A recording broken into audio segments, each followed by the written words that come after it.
بسم الله يهدي وتقول واثق بالله ويغفر من يشاء ويعز شيء قدير آمن الرسول بما أنزل إليه من ربه والمؤمنون كل آمن بالله وملائكته وكتبه ورسله قالوا سمعنا وأطعنا غفرانك ربنا وإليك المصير لا يكلف الله نفسا إلا وسعها لها ما كسبت وعليها ما اكتسبت ربنا لا تؤاخذنا على الذين من قبلنا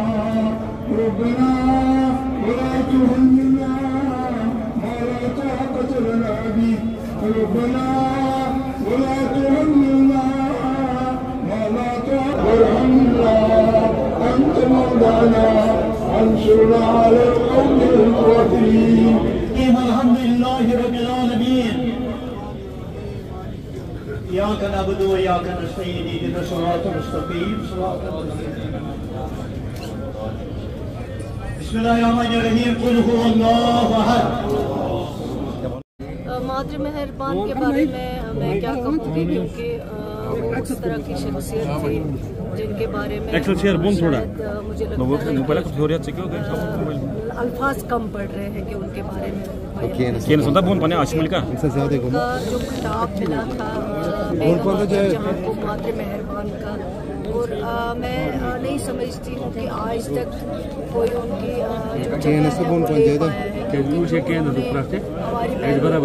ڈسکشن کیا ہے اس ٹائم پہ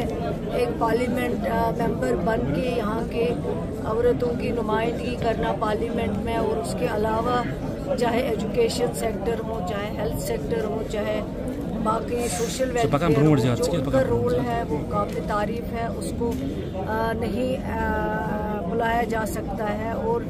آج ہم انہی کے نقش قدموں پہ چلنے کی کوشش کرتے ہیں کہ جو انہوں نے نقوش چھوڑے ہیں کہ اس کو ہم فالو کریں اس کے انہی قدموں پہ ہم آگے چل سکیں اور جو ان کا کنٹریبیوشن رہا ہے فیمیل فوک کے بارے میں تو وہ میں سمجھتی ہوں کہ اس زمانے میں اتنی زیادہ تعلیم نہیں تھی لیکن تعلیم دینے میں ان کا رول رہا ہیلتھ سیکٹر میں ان کا کافی رول رہا اور بہنوں کو اویئر کرنے میں ان کو آگے بڑھانے میں ان کو جو آپ کو یاد ہوگا جب فاروق عبداللہ صاحب یہاں کے چیف منسٹر تھے آج اگر بہنوں کو بھی 50 ہے آج MBBS سیٹیں اس میں بھی مادر مہربان کا یہ ایک بہت بڑا کنٹریبیوشن ہے جنہوں نے اس ٹائم اس کو اجاگر کیا ہے اور اس چیز سے آج ہماری بہنیں جو ہیں وہ ڈاکٹر بن پاتی ورنہ مشکل ہوتا تھا ان کو ڈاکٹر بننا تو یہ ان کے جتنے بھی کنٹریبیوشن ہے اگر ان کو گنیں گے تو میرے خیال سے ٹائم کم پڑ جائے گا تو میں یہی کہوں گی کہ آج کے دن میں ہم ان کو خراج عقیدت کرتے ہیں ان کے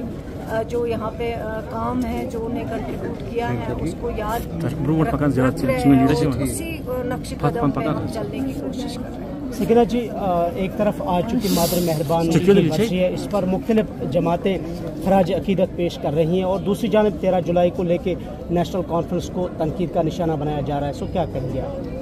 ان جماعتوں کا کام ہی یہی ہے جب یہاں پہ اسپیشل سٹیٹس تھا تو وہ شیر کشمیر شیخ محمد عبداللہ صاحب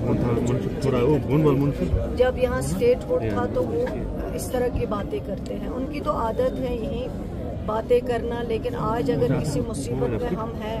کسی پریشانی میں ہیں اور سب کے اگر کوئی ذمہ وار ہے وہ وہی لوگ ہیں تو اس لیے میں سمجھتی ہوں کہ ان کے پاس اور کوئی کام نہیں ہے لیکن ہمارے پاس اللہ تعالیٰ نے کام دیا ہے لوگوں نے کام دیا ہے اعتماد دیا ہے بھروسہ دیا ہے اور ہمارا کام ہے کہ لوگوں کی مدد کرنا کس طریقے سے اس بحران سے اس مشکل سے